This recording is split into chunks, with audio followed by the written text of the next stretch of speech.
आज हमारा टॉपिक है types of argument in function in Python. Arguments क्या चीज़ होते हैं?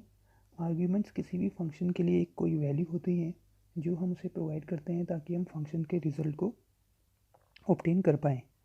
ठीक है, दैट मीन्स कोई एक पर्टिकुलर वैल्यू जो हम फंक्शन के अंदर पास करते हैं ताकि हमें फंक्शन का रिज़ल्ट, हमें जो फंक्शन एक्शन परफॉर्म कर रहा है वो रिज़ल्ट हमें मिल पाए, उसके लिए हमें फंक्शन के अंदर आर्ग्यूमेंट्स क्या करने पड़ते हैं, वैल्यूज़ पास करनी पड़ती हैं। तो बेसिकली इन पाइथन में चार टाइप के हम आर्ग्यूमेंट्स पास कर सकते हैं। एक पहला है रिक्वायर्ड आर्ग्यूमेंट, दूसरा है कीवर्ड आर्ग्यूमेंट, तीसरा है डिफ़ॉल्ट आर्ग्यूमेंट्स, चौथा है वेरिएबल लेंथ आर्ग्यूमेंट्स। सबसे पहले बात करते हैं रिक्वायर्ड आर्ग्यूमेंट्स की। रिक्वायर्ड आर्ग्यूमेंट्स कहने का मतलब ये है कि जब हम फंक्शन डेफिनेशन बनाएंगे तो और फंक्शन को कॉल करेंगे तो दोनों के आर्ग्यूमेंट्स क्या होने चाहिए, वो सिमिलर और सेम होने चाहिए और दैट मीन उनकी ऑर्डर और पोजीशन भी क्या होनी चाहिए, सेम होनी चाहिए, तब वो रिक्वायर्ड आर्ग्यूमेंट की कैटेगरी में आएंगे। रिक्वायर्ड आर्ग्यूमेंट की कैटेगरी का कहने का मतलब है कि जो हम फंक्शन की डेफिनेशन के अंदर जो आर्ग्यूमेंट पास कर रहे हैं और फंक्शन की कॉलिंग स्टेटमेंट में जो आर्ग्यूमेंट पास कर रहे हैं, एग्जांपल से समझते हैं। आप देख रहे हैं यहाँ पर फंक्शन एक डिस्प्ले फंक्शन बना रखा है जिसके अंदर दो आर्गुमेंट पास किए हैं ए और बी। और जब डिस्प्ले को यहाँ पर हम कॉल कर रहे हैं, कॉल करते वक्त ये ध्यान दिया है कि हमने जो ऑर्डर है आर्गुमेंट्स का, जिस ऑर्डर में वो आर्गुमेंट्स फंक्शन की डेफिनेशन के अंदर डिफाइन किए गए हैं, उसी ऑर्डर में उनकी वैल्यूज़ को भी आपका डिस्प्ले फंक्शन के अंदर कॉलिंग स्टेटमेंट के अंदर पास किया गया है। दैट मीन्स जब ये फंक्शन कॉल होगा तो ए जो है, ए की वैल्यू इस डिस्प्ले फंक्शन के ए वाले वेरिएबल को मिलेगी और बी की वैल्यू डिस्प्ले फंक्शन के बी वाले वेरिएबल को मिलेगी। ठीक है, that means here the function definition consist two variables and function calling having also two variables and their order is same.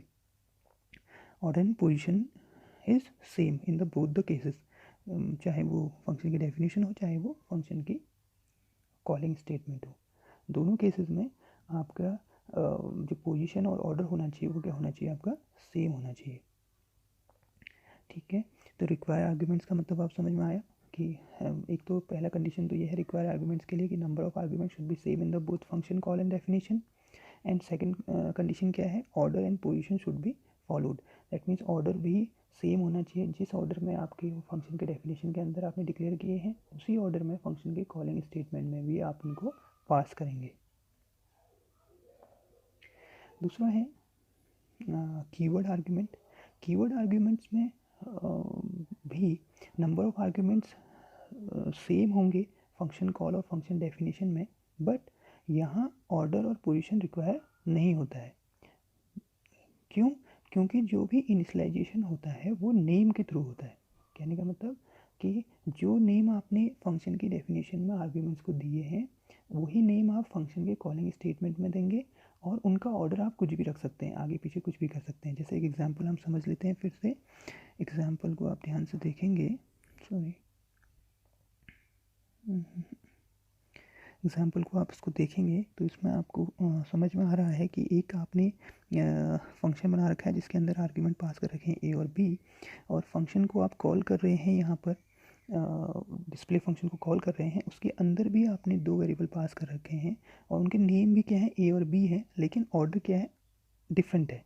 B पहले डिफाइन कर रखा है, ए बाद में डिफाइन कर रखा है। लेकिन जब ये फंक्शन कॉल होगा, कॉल होते ही ए की मैचिंग ए से ही होगी और बी की मैचिंग बी से ही होगी। दैट मीन्स ए की वैल्यू ए को मिलेगी, उसके वेरिएबल को मिलेगी, सिमिलर वेरिएबल को मिलेगी, और बी की वैल्यू उस अगले वाले वेरिएबल को मिलेगी। तो इसमें ऑर्डर जो है हमारा चेंज हो सकता है और जो आपका इनिशियलाइजेशन होगा, जो डेफिनेशन में जो वेरिएबल्स आपने डिफाइन कर रखे हैं उनका जो इनिशियलाइजेशन होगा वो नेम के थ्रू होगा। ठीक है, तो here function definition consists two variables and function call having two variables, but the order of the variable is different, so the initialization done by matching their name। इस ये जो b है ये p इससे मैच होगा और ये a है, ये a पहले वाले a से मैच होगा, उसके अकॉर्डिंग आपका आर्ग्यूमेंट्स के अंदर जो वैल्यूज़ हैं वो इनिशियलाइज होंगे। तो कहने का मतलब है कि कीवर्ड आर्ग्यूमेंट्स में नंबर ऑफ आर्ग्यूमेंट्स तो सेम होते ही हैं, साथ में उनका ऑर्डर मैटर नहीं करता है। वो डिफरेंट ऑर्डर के भी हो सकते हैं, लेकिन मैचिंग कैसे होगी? With the help of name के थ्रू मैचिंग होगी।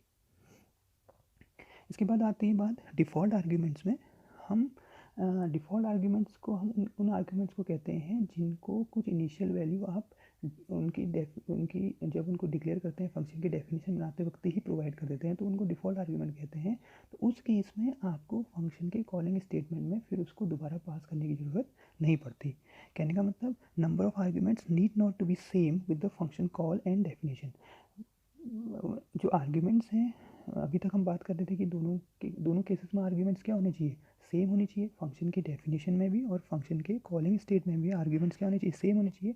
लेकिन डिफ़ॉल्ट आर्ग्यूमेंट के केस में ऐसा नहीं होता है। डिफ़ॉल्ट आर्ग्यूमेंट्स में हमने क्या करा है, इसमें अगर हम फंक्शन की डेफिनेशन को ध्यान से देखेंगे तो यहाँ दो वेरिएबल डिफाइन कर रखे हैं, ए और बी, लेकिन बी को इनिशियल वैल्यू आपने वहीं पर प्रोवाइड कर दी है 20। अब जो ये डिस्प्ले फंक्शन है, अगर मैं इसको कॉल करूँ तो एक सिंगल वेरिएबल की मदद से भी ये कॉल हो सकता है, जैसा कि यहाँ पर हो रहा है डिस्प्ले एक्स। और इसमें जो और आपसे वैल्यू कौन कौन सी मांग रहे हैं? एक्स और वाई की वैल्यू मांग रहे हैं, और पास कौन सी वैल्यू हो रही है? यहाँ पर एक्स प्रिंट कराते हैं तो आपकी स्क्रीन पर प्रिंट होते हैं आपके ए और बी। ए की वैल्यू जो आप एक्स की वैल्यू पुट करेंगे, सपोज आपने एक्स की वैल्यू 40 डाली और y की वैल्यू 50 डाली, तो पहले केस में आपके a और b की वैल्यू क्या प्रिंट होगी? a की वैल्यू 40 प्रिंट होगी और b की वैल्यू 20 प्रिंट होगी, क्योंकि जो डिफ़ॉल्ट आर्ग्यूमेंट था आपका वो 20 था। लेकिन अगर आपने जो आर्ग्यूमेंट्स हैं वो क्या कर दिए, फंक्शन कॉल और फंक्शन डेफिनेशन के सेम कर दिए, सपोज ऐसा भी आप कर सकते हैं, जैसे सेकंड केस में ऐसा हो रहा है, यहाँ पर x और y दोनों आपने पास कर दिए, तो उस केस में वो क्या करता है कि जो सेकंड वेरिएबल है वो डिफ़ॉल्ट आर्ग्यूमेंट्स को रिप्लेस कर देता है। सेकंड वेरिएबल की वैल्यू मतलब दैट मीन्स y की जो वैल्यू है वो b की वैल्यू को, जो b की डिफ़ॉल्ट वैल्यू है उसको क्या कर देगी? रिप्लेस कर देगी। अब रिप्लेस करने का मतलब क्या है कि x और y की वैल्यू सपोज आपने 40 और 50 डाली थी, 40 और 50 डाली थी, तो x की वैल्यू a को मिली तो a को तो 40 हो गई, और b की क्या वैल्यू थी? b की वैल्यू क्या है? डिफ़ॉल्ट वैल्यू कितनी है? 20 है, लेकिन आपने y की वैल्यू क्या डाल दी? 50 डाल दी, तो y यहाँ रिप्लेस कर देगा b को, और b की वैल्यू हो जाएगी अब 50। तो सेकंड केस में अगर ये प्रिंट होते हैं वैल्यूज़, सेकंड केस में ये वैल्यू प्रिंट होती हैं, तो उस केस में ये वैल्यूज़ आपकी प्रिंट हो जाएंगी 40 and 50।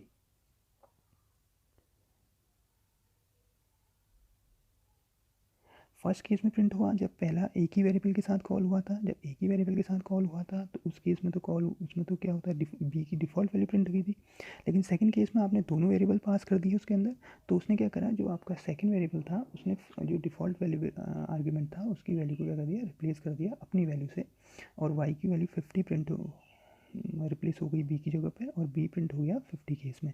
So here the function definition b consist of variable b is a default variable and the function may call with one variable or two variable।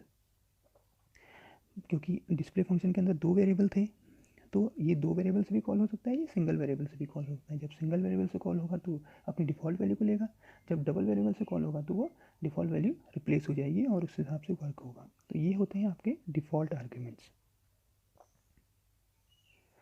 Last हैं वेरिएबल लेंथ आर्ग्यूमेंट्स। ये ऐसे arguments होते हैं जिनमें हमें ये नहीं पता होता है कि कितने आर्ग्यूमेंट्स आपने फंक्शन डेफिनेशन में पास करने हैं, या हम ये नहीं जान हमें ये नहीं पता होता कि मतलब कहने का मतलब कि अगर हम फंक्शन के कॉलिंग स्टेटमेंट में arbitrary number of arguments pass कर दें तो उनको होल्ड करने के लिए हम एक सिंगल वेरिएबल को भी डिफाइन कर सकते हैं फंक्शन की डेफिनेशन में, और किसके साथ? एस्ट्रिक साइन के साथ। एस्ट्रिक का साइन लगा देंगे, एक एस्ट्रिक का साइन लगा देंगे। अब ये जो डेज है, एक डेज क्या है? एक सिंगल वेरिएबल है फंक्शन आपकी डिस्प्ले के डेफिनेशन में, ठीक है, आपको समझ में आ रहा होगा कि डेज क्या है? सिंगल वेरिएबल है। अब लेकिन जो फंक्शन का कॉलिंग स्टेटमेंट है इसको ध्यान से देखेंगे तो यहाँ कितने आर्ग्यूमेंट पास कर रखे हैं? 3। अब इनको 3 आर्ग्यूमेंट्स को ये होल्ड कैसे करेगा? क्योंकि हमने यहाँ पे क्या लगा रखा है? एस्ट्रिक लगा रखा है। तो इसका मतलब इस केस में ये जो वेरिएबल है, ये वेरिएबल हो गया वेरिएबल लेंथ आर्ग्यूमेंट। ये उस वेरिएबल के जो आपने कॉलिंग स्टेटमेंट में वेरिएबल्स में पास किए हैं उनकी लेंथ के अकॉर्डिंग अपनी वैल्यू, उनकी वैल्यूज़ को होल्ड करने के लिए कैपेबल हो जाता है, ठीक है। तो इसका मतलब जो हमने इस टाइप का वेरिएबल बना रखा है, कौन सा? वेरिएबल लेंथ आर्गुमेंट फंक्शन की डेफिनेशन में पास कर सकता है, पास किया है, तो उस केस में हम we can pass any number of arguments to a function call. उस केस में हम फंक्शन कॉल के अंदर कितने ही नंबर में आर्ग्यूमेंट्स क्या कर सकते हैं? पास कर सकते हैं। तो अब जब ये डेज के अंदर ये वैल्यूज मल्टीपल वैल्यूज जाएंगी, तो ये डेज यहाँ पर क्या रिप्रेजेंट करेगा, डेज यहाँ पर रिप्रेजेंट करेगा एक टपल को, ठीक है। और टपल की वैल्यूज़ को आप कैसे पास कर सकते, प्रिंट करा सकते हैं, फॉर लूप लगा करके। आपने फॉर लूप लगाया फॉर आई इन डीज, और उसके बाद आपने प्रिंट करा दिया उसकी वैल्यू को, print I. That means for, जैसे टपल में एक्सेस होता है फॉर लूप की मदद से, वैसे ही यहाँ पर भी एक्सेस होगा। तो ये कहलाता है आपका variable length argument. Variable length argument उस केस में बनाए जाते हैं जब हमें ये नहीं फिक्स रहता है कि कितने आर्ग्यूमेंट्स फंक्शन कॉलिंग स्टेटमेंट में हम पास करने जा रहे हैं, ठीक है। वहाँ पर ही फ़ायदेमंद रहता है, और एस्ट्रिक के साइन से इसको बनाते हैं। और उस केस में जो आपके कॉलिंग स्टेटमेंट के जितने भी आपके आर्ग्यूमेंट्स होते हैं, वो आर्ग्यूमेंट्स आपके इस डेफिनेशन के आर्ग्यूमेंट्स में टपल्स के फॉर्म में स्टोर हो जाते हैं, और उसको हम फिर फॉर लूप की मदद से या एक्सेस, जिस तरह से भी आप टपल को एक्सेस करना चाहें उस हिसाब से आप अपनी वैल्यूज़ को क्या करा सकते हैं, प्रिंट करा सकते हैं। तो यहाँ पर आपने मंडे ट्यूसडे वेडनेसडे डाला था, डेज के अंदर डेज ने मंडे ट्यूसडे वेडनेसडे को टपल्स के फॉर्म में स्टोर किया, और फिर फॉर लूप लगाया तो आपका आउटपुट आ गया मंडे ट्यूसडे वेडनेसडे। तो ये थे आपके वेरिएबल लेंथ आर्ग्यूमेंट। तो बेसिकली हमने 4 टाइप के आर्ग्यूमेंट्स की बात की थी किस पाइथन के अंदर। एक तो है आपका रिक्वायर्ड आर्ग्यूमेंट्स। रिक्वायर्ड आर्ग्यूमेंट्स में नंबर ऑफ़ आर्ग्यूमेंट क्या होनी चाहिए, फंक्शन कॉलिंग और फंक्शन डेफिनेशन में सेम होनी चाहिए, और उनका ऑर्डर और पोजीशन भी सेम होना चाहिए। कीवर्ड आर्ग्यूमेंट्स में नंबर ऑफ आर्ग्यूमेंट्स और should be same both function call and definition, but order is not required. Initialization कैसे होता है, by with the help of name के थ्रू इनिशियलाइजेशन होता है। डिफ़ॉल्ट आर्ग्यूमेंट्स में डिफ़ॉल्ट आर्ग्यूमेंट्स को हम इनिशियल वैल्यू पहले ही प्रोवाइड कर देते हैं, तो आपके number of arguments need not to be same with the function call and definition.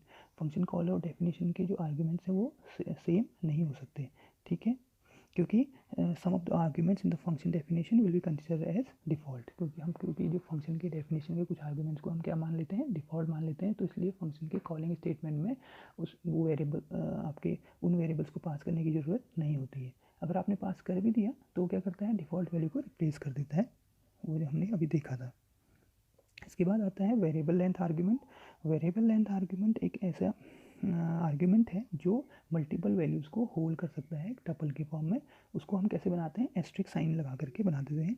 उसके आगे से एक एस्ट्रिक का साइन लगा देंगे तो वो मल्टीपल आर्ग्यूमेंट्स को होल्ड कर सकता है। इसका मतलब कि हम फंक्शन की कॉलिंग स्टेटमेंट में कई जितने चाहें उतने आर्ग्यूमेंट्स को हम पास कर सकते हैं, और फंक्शन की डेफिनेशन में जो वेरिएबल लेंथ आर्ग्यूमेंट है उनको होल्ड कर लेगा किस फॉर्म में, टपल्स के फॉर्म में।